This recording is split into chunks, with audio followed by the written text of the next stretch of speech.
वहीं पूर्व मंत्री शिव कुमार डहरिया ने अलग अलग विषयों पर बयान दिया। उन्होंने कहा कि कांग्रेस के घोषणा पत्र को अच्छा रिएक्शन मिल रहा है। बीजेपी के कार्टून पोस्टर को लेकर कहा कि बीजेपी के पास पोस्टर बनाने के अलावा कोई योजना है नहीं। शिव कुमार डहरिया ने कानून व्यवस्था पर भी सवाल उठाए। उन्होंने कहा कि कानून व्यवस्था की स्थिति काफी खराब हो चुकी है, हर शहर में अपराध बढ़ रहे हैं। और साथ ही उन्होंने कांग्रेस प्रत्याशियों पर हो रही एफआईआर पर भी अपनी बात रखी। उन्होंने कहा कि बीजेपी को प्रजातंत्र पर विश्वास नहीं, बीजेपी कभी नहीं चाहती कि विपक्ष सशक्त हो। निश्चित रूप से बड़ा अच्छा रिस्पांस है जनता का और हमारे सारे 11 प्रत्याशी घोषित हो गए हैं और बहुत सारी जगह हमारे प्रचार प्रसार प्रारंभ हो गया है और हमारी जो घोषणाएं हैं उसका बेहतर रिस्पांस हमारे मतदाताओं को मिल रहा है। जैसे नारी न्याय योजना हमारा प्रारंभ किया जा रहा है कांग्रेस पार्टी द्वारा, तो उसमें 1 लाख रुपया प्रतिवर्ष महिलाओं को उपलब्ध कराए जाएंगे।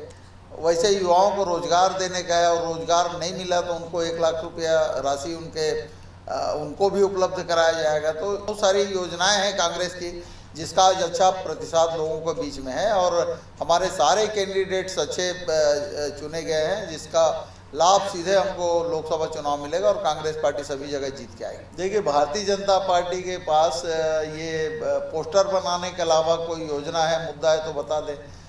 इनको प्रजातंत्र में ही विश्वास नहीं है, ये प्रजातांत्रिक व्यवस्था पे विश्वास ही नहीं रखते। जनता के जो वादे हैं उनको उन्होंने तो पूरा नहीं किया। जनता के लिए वो क्या कर रहे हैं वो नहीं बताते, खाली पोस्टर बनाने के अलावा इनके पास कोई काम है नहीं। देखिए, भारतीय जनता पार्टी के ये 3 महीने के कार्यकाल में पूरे प्रदेश में कानून व्यवस्था की स्थिति चरमरा गई है। कानून व्यवस्था की स्थिति खराब हो चुकी है। प्रत्येक शहरों में आप देख रहे हैं घटनाएं हो रही है, हत्या हो रही, बलात्कार हो रहे, चोरी डकैतियाँ बढ़ गई है, नक्सली घटनाएं बढ़ गई है और नक्सली के नाम पे इन लोग कुछ ग्रामीणों को भी मार देते हैं और कहते हैं कि हमने नक्सली को मार दिया। तो इसकी जांच होनी चाहिए। इन नक्सली के नाम में स्थानीय आदिवासियों की हत्या हो रही है, वो बंद होना चाहिए और कानून व्यवस्था की स्थिति को ठीक करने का काम भाजपा सरकार को करना चाहिए। देखिए, भारतीय जनता पार्टी हमारे प्रत्याशियों पे एफआईआर दर्ज करा रही। मैं तो कहता हूं कि भारतीय जनता पार्टी का प्रजातंत्र पे ही विश्वास नहीं है। वो कभी नहीं चाहती कि सशक्त विपक्ष हो, विपक्ष ना ही रहे। जैसे रूस में, बाकी देशों में नाम के लिए चुनाव होते हैं, वहाँ एक ही व्यक्ति हमेशा जीत के आता है। नरेंद्र मोदी जी चाहते हैं कि पूरा विपक्ष खत्म हो जाए और विपक्ष को कोई तवज्जो ना दिया जाए और जनता की आवाज़ को दबा दिया जाए।